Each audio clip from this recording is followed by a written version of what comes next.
So we're here in Clovis, California. We just finished installing a Bradford White 75-gallon high input water heater. It's LP. We're out in the country here, so it's on LP gas.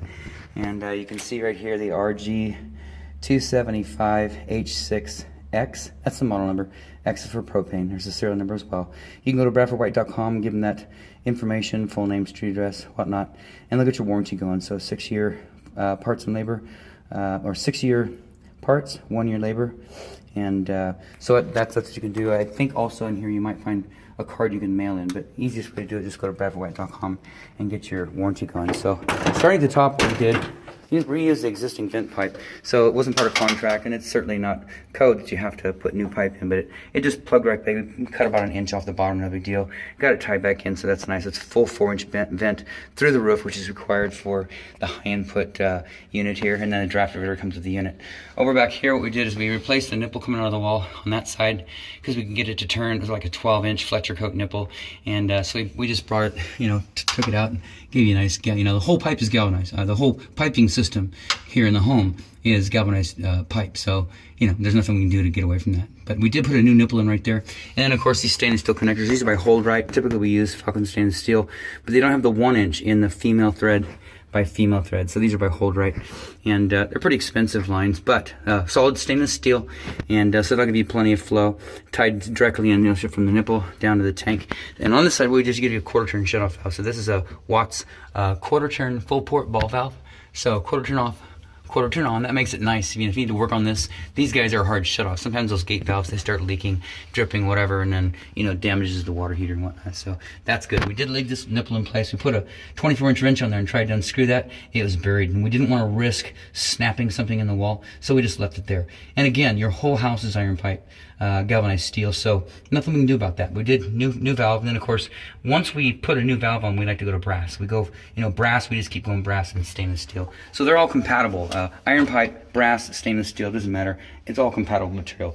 When you get to copper, obviously copper is not compatible with galvanized pipe. It is compatible with brass, but we don't have any of that up here. So same thing, another flexible supply line down to the tank. We did check it. We're going to check it again tomorrow because we have to come back out and insulate these water lines. We might even insulate this relief line, but we got to get some insulation on here and get the card posted and call for inspection. We're going to do that first thing in the morning. So that's all good up here.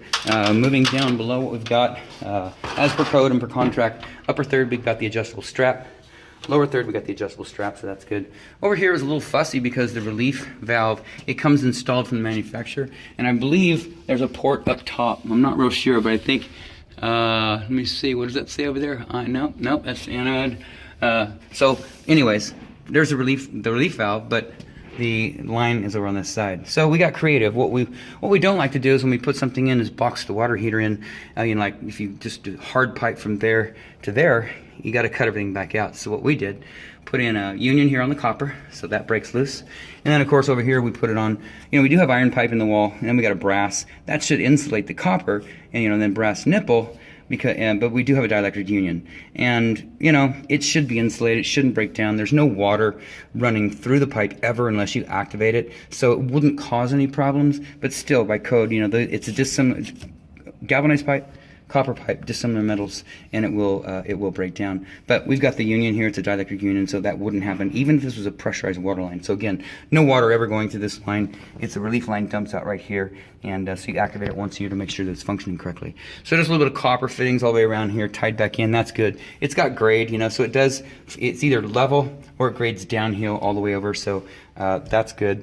And then down at the bottom, of course, we took this apart real quick, and it was just stubbed out with a valve. What we did is put a T on there and a drip leg or a dirty leg. It's supposed to catch any debris that you've got in your propane. Of course, everybody says we don't have dirty propane, but it's in there. You're supposed to put it in equipment just to help protect the control valve. Very expensive to replace those. So it's in the inspector like that. Brand new shutoff valve. The other one was 20 years old, and so we just put it in just a point of courtesy. The other one worked fine, but brand new valve, and then of course brand new 1/2-inch OD, which is a 3/8 inside diameter by 24 supply line comes in here, ties in. So we're gonna go ahead and get this thing lit outside of that. This installation is done.